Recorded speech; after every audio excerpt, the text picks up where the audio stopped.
Hello दोस्तों, भवानी संकट dot in पर आपका स्वागत है। इस वीडियो में हम बात करने वाले हैं प्रधानमंत्री यशस्वी योजना के विज्ञान विषय के महत्वपूर्ण प्रश्नों के बारे में। यह वीडियो कक्षा 10वीं के लिए होगा, यानी कि जो विद्यार्थी इस बार कक्षा 11वीं में हैं और वो 10वीं लेवल का परीक्षा देने वाले हैं उनके लिए होने वाला है। तो चलिए शुरू करते हैं। इसमें आपको मैं सबसे पहले फॉर्मेट समझा देता हूँ। इसमें मैंने उसी प्रकार प्रश्न लिए हैं जिस प्रकार के आपको परीक्षा में देखने को मिलेंगे। परीक्षा में सबसे पहले आपको ऊपर प्रश्न मिलेगा, उसके बाद आपको नीचे 4 ऑप्शन मिलेंगी। इन 4 ऑप्शन में से एक ऑप्शन आपका सही होगा और 3 ऑप्शन गलत होंगे। इन चारों ऑप्शनों को आपको OMR शीट में भरना होगा। OMR शीट कैसे भरनी है वो आपको मैं एग्ज़ाम होने से कुछ दिन पहले एक वीडियो बनाकर बता दूंगा। उसमें इस तरह से कुछ 4 बॉक्स आएंगे। उन 4 बॉक्स को आप में से जो भी सही होगा उसके ऊपर लिखा होगा A, B, C और D। जैसे आपका ए सही होगा तो इसमें ए भर देना है। उसी प्रकार ये आपको आगे आने वाली वीडियो में मैं समझा दूंगा। तो चलिए शुरू करते हैं महत्वपूर्ण प्रश्नों के बारे में। सबसे पहला प्रश्न है आपका, लेड नाइट्रेट चूर्ण को एक प्रकनली में लेकर गर्म करने पर भूरे रंग का धुआं उत्सर्जित होता है।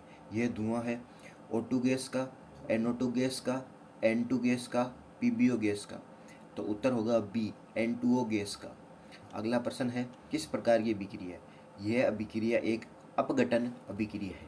प्रश्न नंबर 3 है, निम्नलिखित में से कौन सा अवकारक है? इसमें ऑप्शन डी सही होगा, H2S। ये एक अवकारक है। प्रश्न नंबर 4, श्वसन किस प्रकार की रासायनिक अभिक्रिया है? तो इसका उत्तर होगा अपचयन अभिक्रिया है, यानी श्वसन एक अपचयन प्रकार की अभिक्रिया होगी। प्रश्न 5 है, शरीर में भोजन का पाचन किस प्रकार की अभिक्रिया द्वारा होता है? तो यह ऑक्सीकरण प्रकार की अभिक्रिया द्वारा होता है। प्रश्न नंबर 6 है, निम्न में से कौन सा ऑक्सीकारक है? तो O2 एक ऑक्सीकारक है। इन चारों ऑप्शनों को आपको पढ़कर ही जवाब देना है। इन चारों में जो सही होगा उसे आपको ध्यान में रखना है। इस तरह से नहीं कि O2 याद रख लिया, ये गलत है। आपको इन चारों को पहले पढ़ना है, उसके बाद आपको बताना है। वीडियो लंबा ना हो जाए इसलिए मैं आपको जल्दी जल्दी आंसर बता रहा हूँ। अगला 7वां क्वेश्चन है, भौतिक परिवर्तन है अस्थायी परिवर्तन, स्थायी परिवर्तन, ए और बी दोनों, इनमें से कोई नहीं। भौतिक परिवर्तन एक अस्थायी परिवर्तन है। ये सभी प्रश्न आपके कक्षा 10वीं के लेवल के हैं, यानी कक्षा 10वीं की NCERT बुक के हैं। ये आपने पहले भी पढ़ चुके हैं। ये आप इस बार आपको काफ़ी इजी होगा पढ़ने के लिए। अगला प्रश्न है 8वां, निम्नलिखित में से कौन सा ऑक्सीकरण नहीं है? तो इसमें डी, अवक्षेपण, ये एक ऑक्सीकारक कण नहीं है। 9वां प्रश्न है, 2Mg प्लस O2 बराबर 2MgO, यह किस प्रकार की अभिक्रिया का उदाहरण है? तो यह एक संयोजन अभिक्रिया का उदाहरण है। प्रश्न नंबर 10 है, अंगूर का किण्वन करना एक है, ये क्या है? एक रासायनिक परिवर्तन है। अगला प्रश्न 11वां है, लेड नाइट्रेट तथा पोटेशियम आयोडाइड के विलयन को मिलाने पर अवक्षेप बनता है, यानी कि इन दोनों को मिलाने पर क्या बनता है, यानी कौन सा रंग बनता है? तो ये एक पीला रंग बनाता है।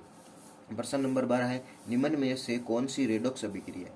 तो आपको ये मैंने सिर्फ उदाहरण लिए हैं, यहाँ पे आपको किसी भी प्रकार का उदाहरण आ सकता है। तो रेडॉक्स अभिक्रिया को आपको बुक में से आराम से पढ़ लेना है कि रेडॉक्स अभिक्रिया क्या होती है।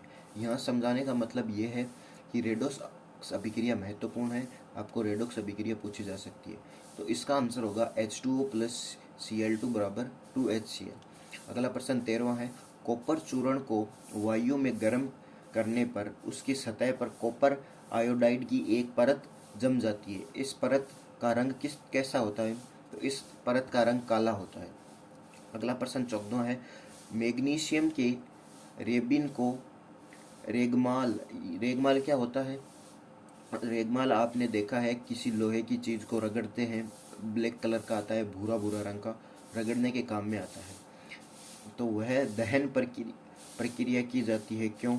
तो इसका आंसर हो जाएगा बी, मैग्नीशियम रिबन की सतह पर मैग्नीशियम आयोडाइड की पतली परत को हटाने के लिए किया जाता है।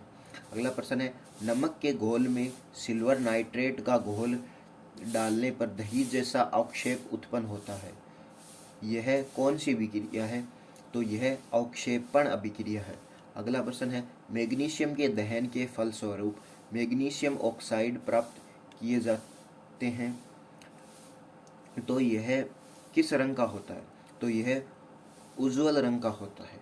अगला प्रश्न है, जिस अभिक्रिया में अवक्षेप का निर्माण होता है उस अभिक्रिया को क्या कहा जाता है? उस अभिक्रिया को अवक्षेपण अभिक्रिया कहा जाता है।